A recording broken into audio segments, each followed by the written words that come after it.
Sorry, I'm just looking at the beacon now. The sun's almost gone. It gets darker out here than it does in town, and when you look up, you see the red light on the tower is already on. When you look back down, another truck, much nicer than your dad's, is pulling up to the clearing. The driver does a three-point turn as gracefully as you've ever seen and backs up next to Heather's car. Two people get out and start walking your way. They're being much louder than the vibe, if you're honest.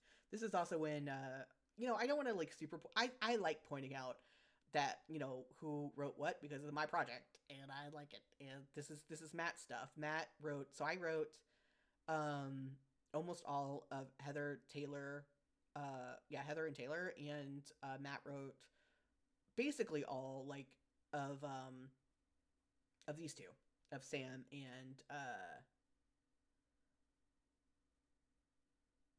Bobby. I couldn't remember his name. That's right there. Um, what? They've got the whole band now?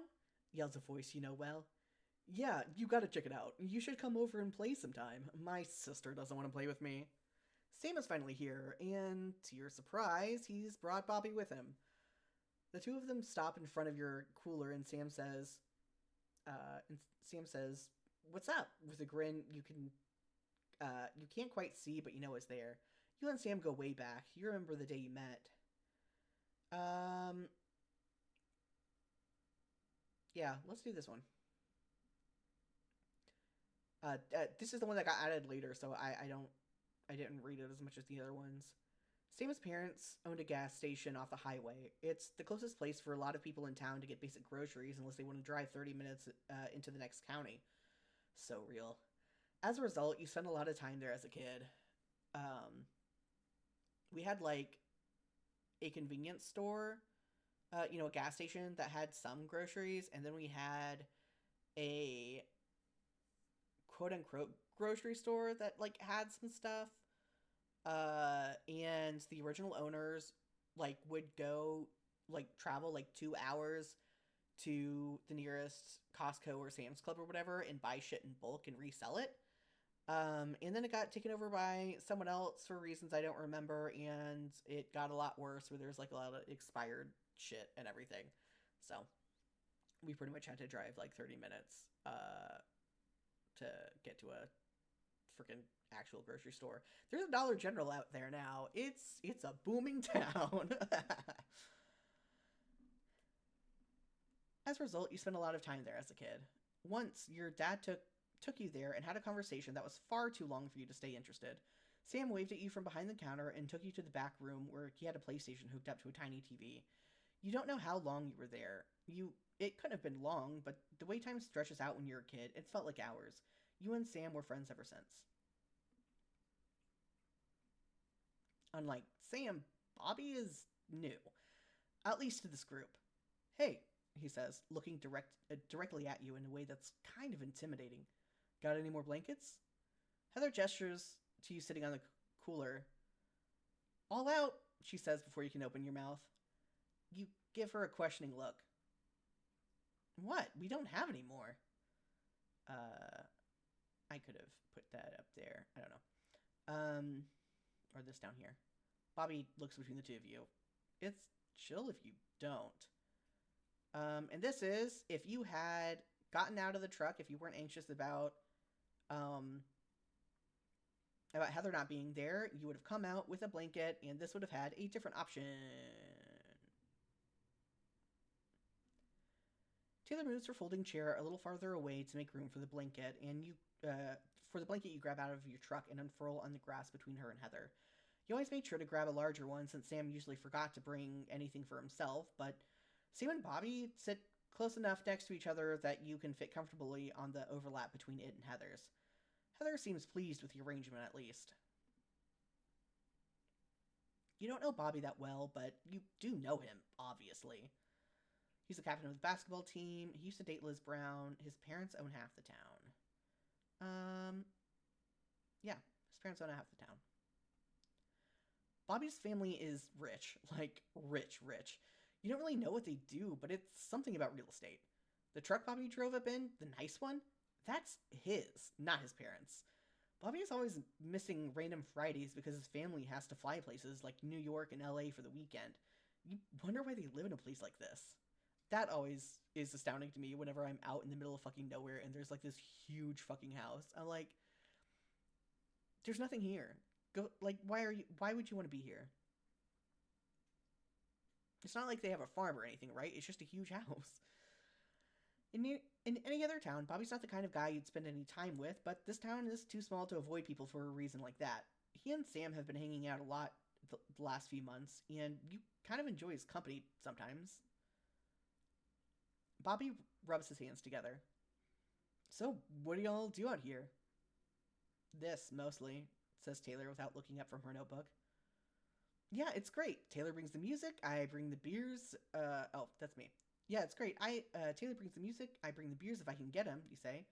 And Heather brought us all here to begin with. Hey, don't forget I bring the weed, says Sam, pulling a joint and a lighter out of each of his pockets. And Sam brings the weed, says Heather, reaching out to take them from him. Oh, you smoke? Bobby asks you. Yeah. Cool.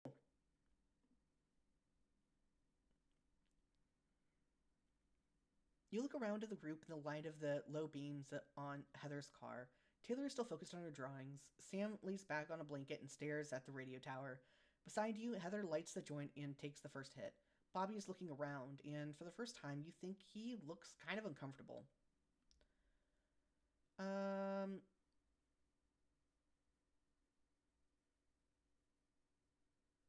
Offer Taylor a drink. Hey, Taylor. You say and wave for her attention. What's up? She says without looking at you. You want a drink? We got water, or looks like it's just water or beer. This is so funny because when I wrote that I had a cooler, I forgot about teens drinking alcohol. I just imagined there being soda in it, and then it was just talking about there being beer, and I'm like, oh yeah, that's a thing teens do. Is they get beer and they drink it. When they do this, they drink beer. That's so funny. I don't know. Taylor looks up at you. Yeah, water would be nice. Thanks. You hand Taylor her water, and she goes back to drawing in her notebook. Give Taylor some space. Taylor clearly isn't up for conversation right now. You aren't the only one surprised by Bobby showing up, so it makes sense she'll need a little bit longer to settle in. You go talk to someone else. Um, this is so hard. Yeah. Um,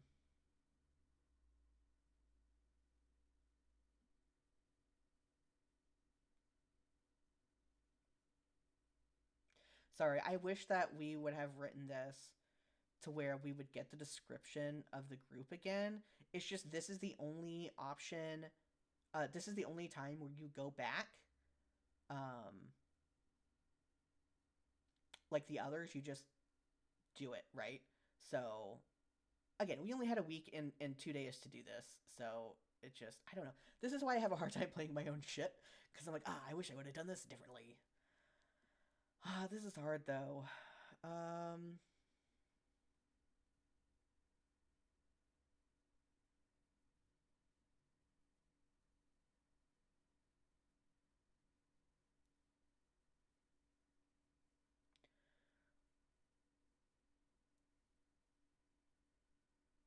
let's go lay next to Sam.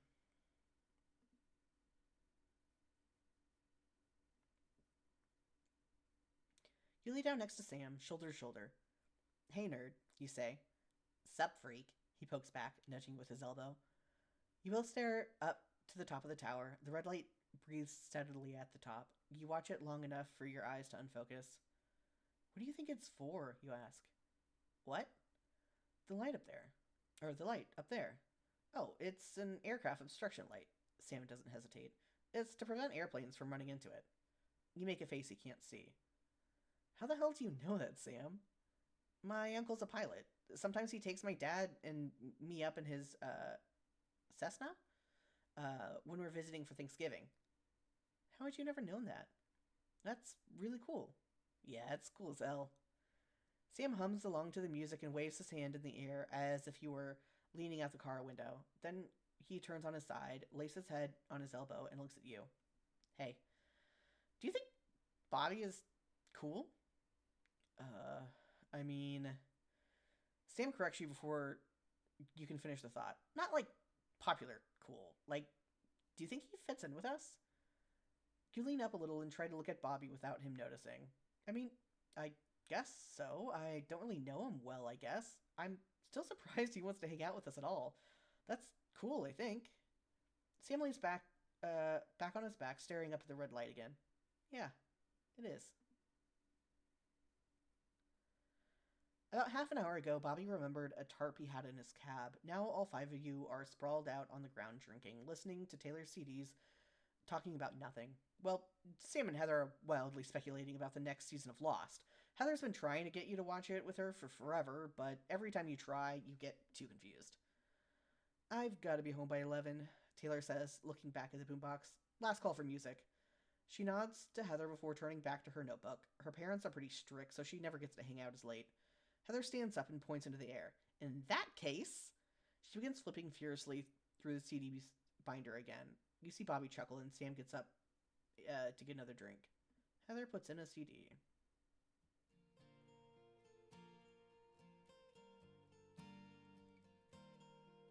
See how Taylor's doing. Taylor propaganda. You turn to Taylor and raise your eyebrows in the universal sign for, you good?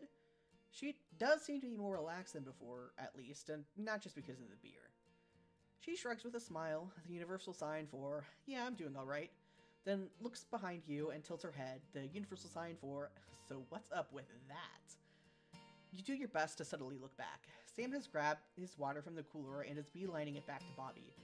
Heather has never looked more like a third wheel, especially not here. You shrug. They're in their friendship honeymoon phase. Sam was just as clingy with me back when we first met. Taylor snorts. That's certainly one way to look at it. She waves off your questioning look. I guess it doesn't really matter. Not tonight, at least. And maybe not after that. You're being more cryptic than usual, you tease. An inscrutable expression passes over her face before it settles back on neutral. I've just got a lot on my mind, I guess, she says with a shrug. Graduation night and everything. You nod, ignoring the feeling there's something more bugging Taylor than just graduation. If she wants to tell you, she will, in her own time. As the last track finishes on the album Heather picked out, everyone gets quiet. A spirited game of Never Have I Ever ends with Sam losing.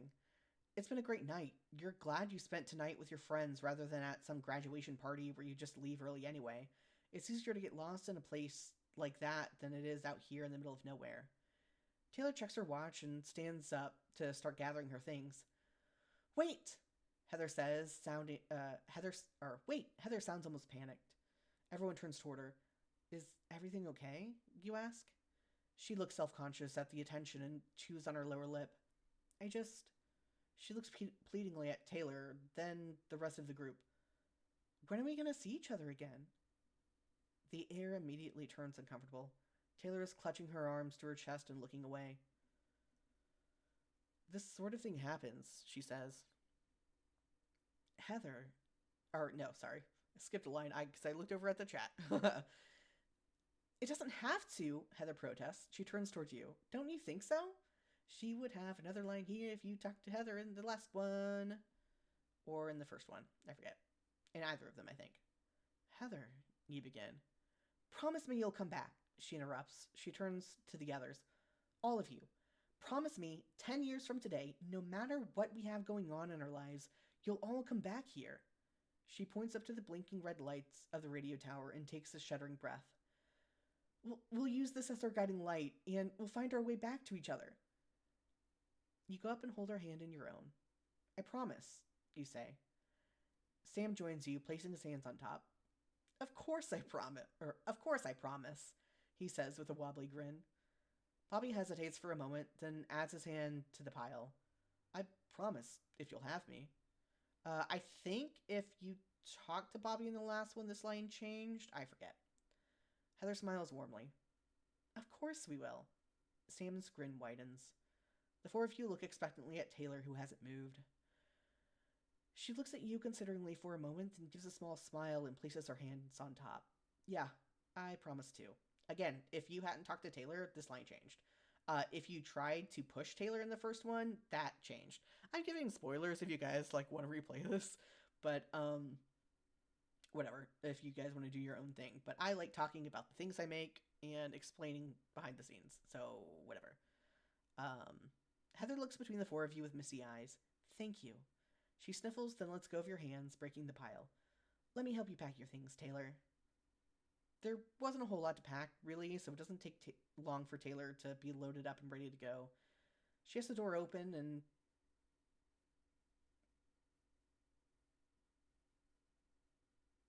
I have no idea how that got there. I think I changed this line and then just forgot to delete this, and is about to get into the car when she pauses and turns back. Whatever else happens, I hope you guys have great lives. I mean it. And with that, the four of you go watch her get into the car and drive away. Bobby looks like he has something to say. Sam seems excited, checking with Heather. Oh yeah, it's 10:28.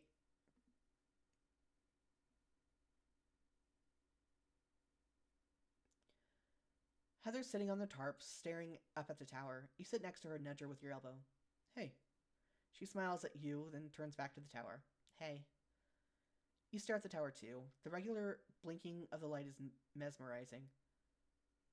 What do you think things will be like in 10 years? Oh, that's me. I really need to... because it's me staring up at the tower. What do you think things will be like in 10 years? What? The town? You shrug. Sure.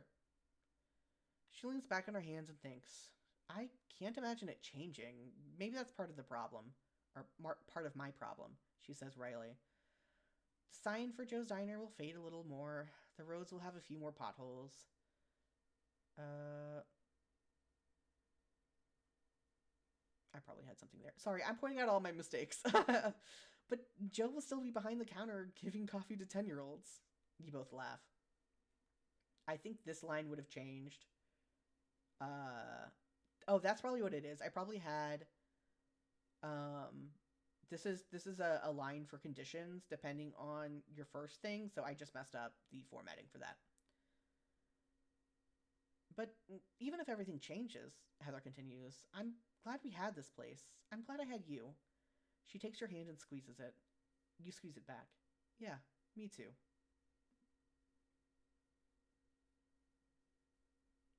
Originally, we wanted a fourth scene, I think. But time constraints. It was getting like to Friday, and we hadn't started on, or we had just starting on the second half. So we had to hurry it along, and this is when I was getting like I went from like I'm starting to feel kind of weird to oh god I'm actually getting sick. So unfortunately, I wrote a lot less in this one, and I'm gonna have more complaints about this. I'll talk about it at the end. It's been a few years since you came back home, but it's been almost 10 years since you drove down this exact stretch of country road. They repaved it since then. You're here because of Heather. After the night of graduation, everyone out at your secret spot took the promise you made pretty seriously. For several years, anytime you saw one of them, the promise to meet back at the spot in 10 years came up. Over time, you talked about it less. But about a year ago, Sam started a group chat with the five of you, and the planning got serious. You and Heather made plans to meet up at her parents' and drive to the spot together. You ended up in different cities after high school, but you were close as ever, having spent holidays together and traveled together several times. If you had talked with Heather at least 2 times, then you would have the option to be dating. You'd be living together with the option to be in a relationship.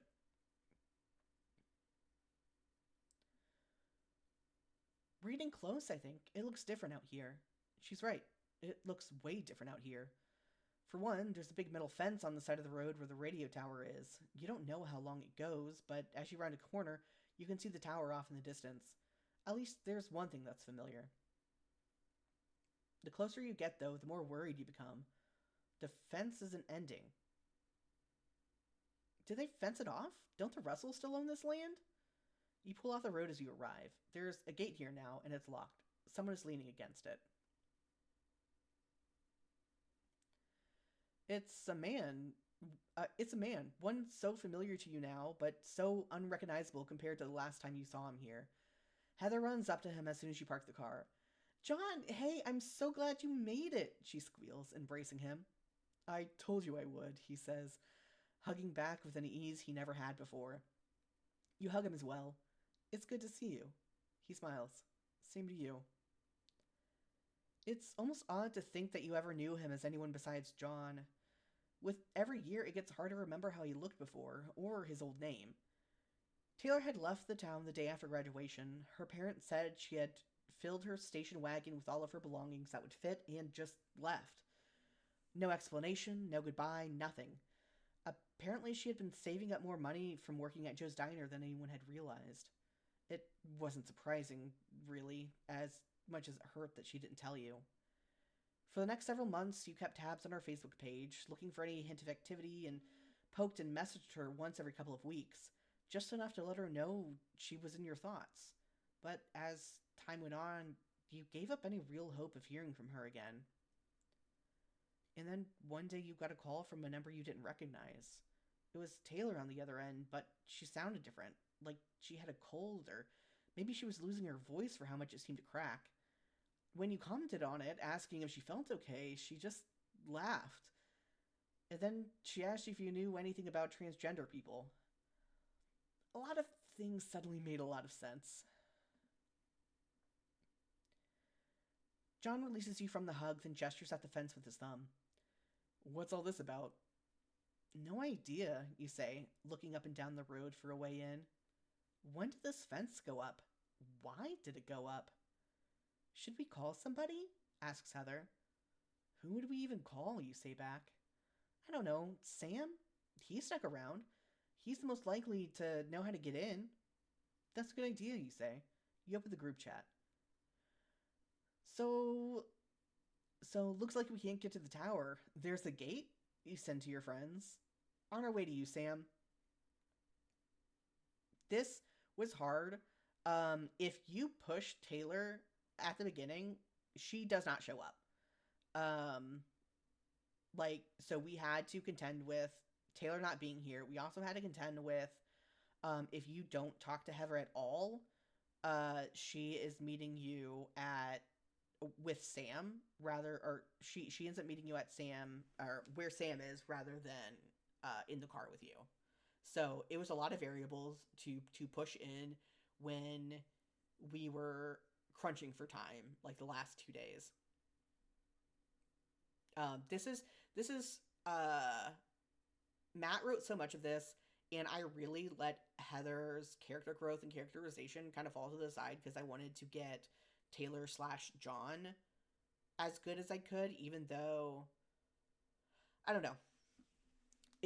John had a lot of variables, and I wanted to get that right, and I just didn't focus as much on Heather, and that's one of the things I really regret is I didn't put a lot of effort into Heather, and that I wish I would have written that opening and no offense to Matt. Matt was just like I was the main Heather person, and we were running out of time, and so Matt wrote a lot of this just to try to get stuff done. It's not like Matt wrote it badly. I just wish I had been in a better headspace to write more of Heather instead of just like whether or not you two lived in the same town. Sam's parents' shop is a gas station right off the highway, several miles out from the center of town. It's not very busy when you pull up to the lot. The three of you head into the shop. It might be a little cleaner than before, but otherwise the shop is exactly how you remember. Sam looks up from behind the counter and his eyes goes wide. Holy shit, guys, it's so good to see you. He comes out from behind the counter and takes turns giving hugs. Sorry, I just saw your text. I should have told you it was locked up now. My bad. Kind of important details there, you say to him with a smirk. Don't worry, I've got a plan. He points to his temple. So, has anyone heard from Bobby? Heather asks the group. You hear the door chime.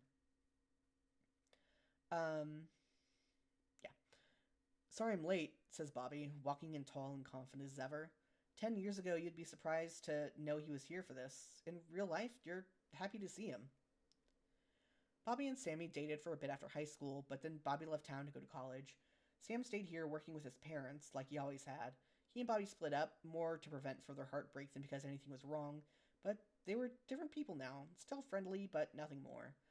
I'm glad they still ended up dating. I kind of forgot about that detail because it was like you only get if you talk to I forget what the variables were for this. It's like if you talk to both of them once or if you talk to one of them twice or I don't know how many conversations you have to have with one or both of them.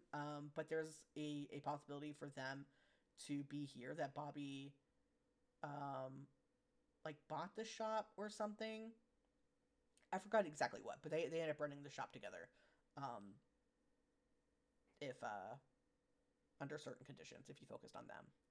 But I'm glad because it is the kind of concern. It's like you can only choose to talk to so many people, and we didn't want it to be a people's life is terrible if you didn't talk to them, and we didn't want it to be like if you don't talk to uh someone then they just aren't queer. Like obviously that's not the case. In any of them they end up being queer, right? And we wanted it to be explicitly on page that they were. I think Taylor is the only one that you can potentially not get the clarification that they're queer. I keep going between Taylor and John. It's fine. Taylor, John, she, her, because like if you push Taylor in that first conversation, she does not come back. You can't talk to her in the second option. Um, she when it gets close to time to you guys having the meetup, she just like basically reiterates again that there's nothing left for her here. She has a great life and she hopes you do too. By this point you don't know that it's he, him, John. So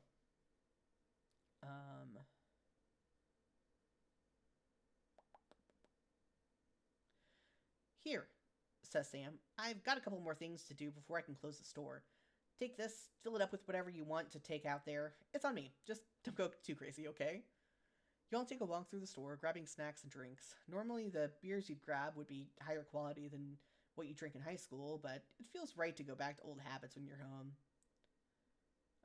Gotta get some PBR. John, did you bring the tunes? Heather yells down the aisle. He chuckles. Yeah, I made sure to download some of the stuff we liked back then in case there's still no reception out there. So this basically has the same conversation. So if you don't talk to Taylor that second time, but you don't push her in the first one, she is still here, but she is still basically seems just as uncomfortable as before. Whenever you meet up with her, she's still at the fence, and you notice some differences in how she looks. Like it sounds like her voice is deeper. It sounds like, or it looks like she's walking a little differently, that her face looks a little different, differently shaped. And in this, she was either supposed to not come into the building, or be visibly uncomfortable here. I mean, it wouldn't show up here anyway, but I didn't have time to write it. Not to keep saying because I was sick, but I was. When you're all done, Sam closes the register and quickly changes his shirt. All right, let's do this. Bobby speaks up. Hey, I've got room for all of us if we want to ride together. I don't really drink much anyway. Awesome. He still sounds like a fucking preteen or a teenager when I'm saying this. Awesome, Sam. I'll lock up and meet y'all out there. If they're married, Sam makes a comment about how it's like, oh god, this is an excuse for you to have that big car, and I didn't want you to have it. Like, just marital teasing. It's fun. I love the time change and the background change and everything. The four of you pile out of Bobby's SUV. Heather grabs the cooler and you help her carry it over to the gate. It's one of those tall metal gates with thick, long bars, just small enough that a person can't get through. Bobby's headlights reflect off the bars and shine into your eyes. So, Sam, you ask, what's the plan? He grins. You're not gonna like it. I'm listening. I like that. So I wrote. No, he wrote that. He just stopped. Never mind. Forget what I was gonna say. Sam doesn't respond. Instead, he walks up to the gate and starts to climb. I like this plan a lot, laughs Heather as she begins to make her way over. Sam climbs halfway down to the other side of the gate and points at the cooler. Bobby, do you think you can lift that over the top? Yep. Bobby hits your shoulder. Help me out.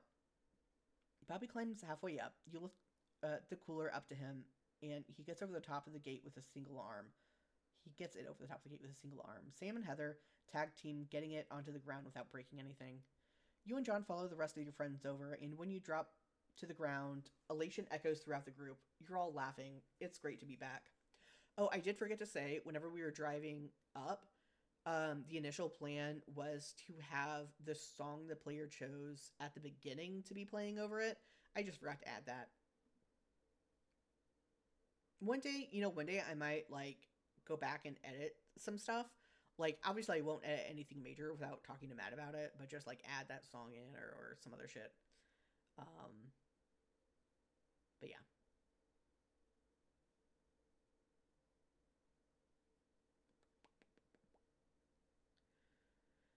You and Heather lead the way, turning on the flashlights on your phones to light the path the two of you made all those years ago. It's been improved upon since then with the addition of gravel crunching loudly beneath your shoes in the quiet night.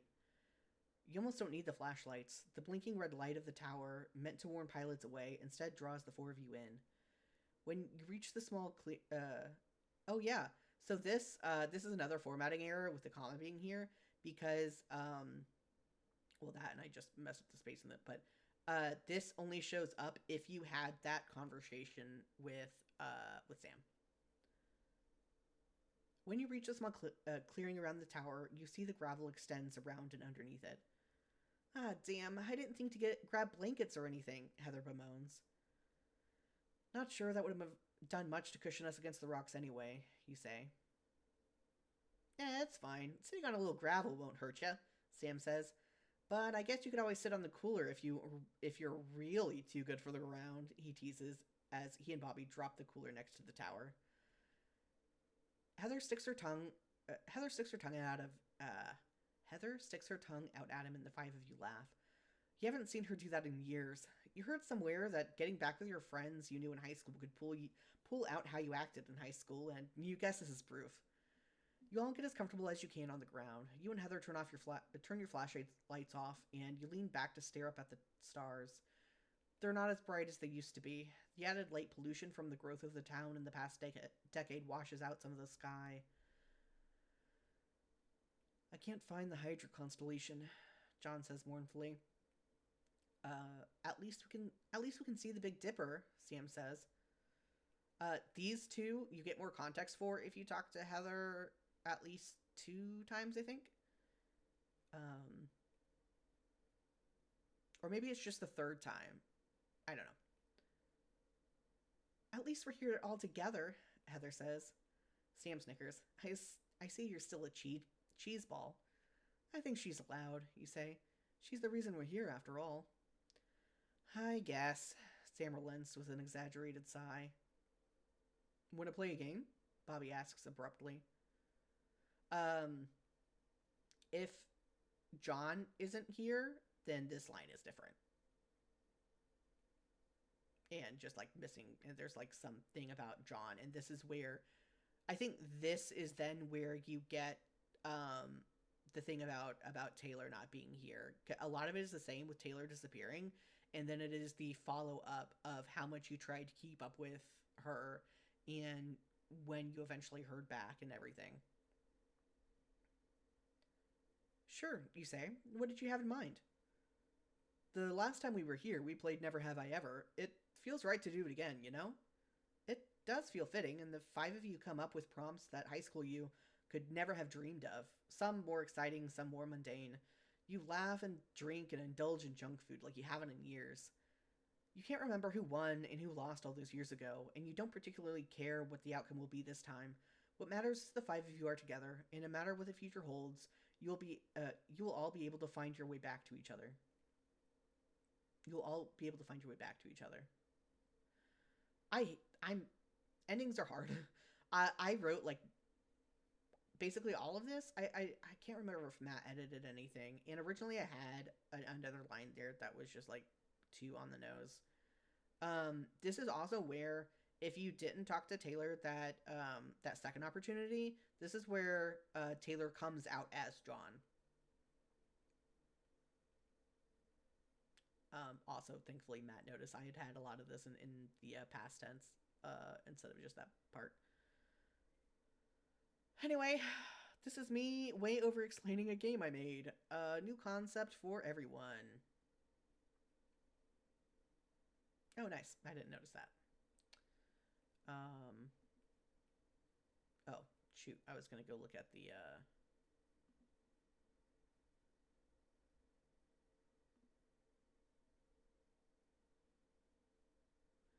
Yeah. So, um,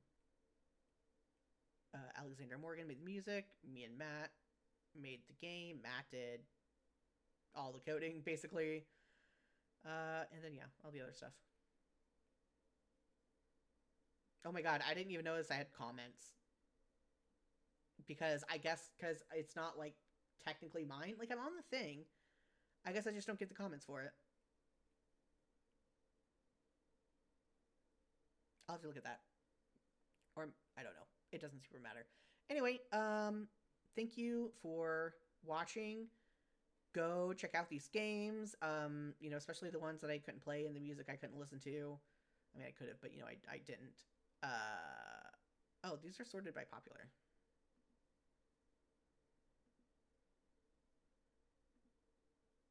There's submission order. Oh dang, Radio Quiet was the last one. Damn, cutting it close. Holy shit. Um, yeah, this was a good. This was good. I'm glad I finally got to all of these, and thank you all for watching.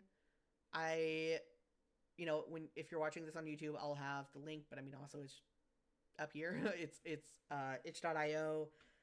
Look for the worst game jam 2025, and all these will be here. I'll also see if I can get the game on my page. Do you think that there be options? Like obviously itch. Obviously, more than one person makes a game, and I don't know. I'll see. Maybe there's not a way. Maybe I can only manage it and not have it on my page. Either way, this was a good time. I'll need to go back and leave comments on some of these. Um, but yeah, go check out the games yourself, and I will see you. My plan is to. I probably should have started with this, but my plan is to stream every other Saturday on here and every other Wednesday in my server. That might change. I'm trying it out. It's just some people in my server just prefer me streaming in there, and I'll see if I can record some of the streams in my server. I just don't want to record anyone without their permission, or I don't know. I just don't want them to have to stress about like potentially being on YouTube later, right? Um I mean, I could also like stream and then have like limited where like no one else can hop in. Um you know what? I'll ask if they would rather be on stream talking to me or if they'd rather be in the chat or what. Or maybe I'll just have a no commentary run and only record the game and not any of the voices. I don't know. I should know because I'm doing this next week. Anyway, thank you again for watching. One day I will remember to change the name of what I am doing before I do it. Like I just rushed. I didn't put a category or anything. Um, but yeah, thanks again, and I will see you all at minimum in 2 weeks.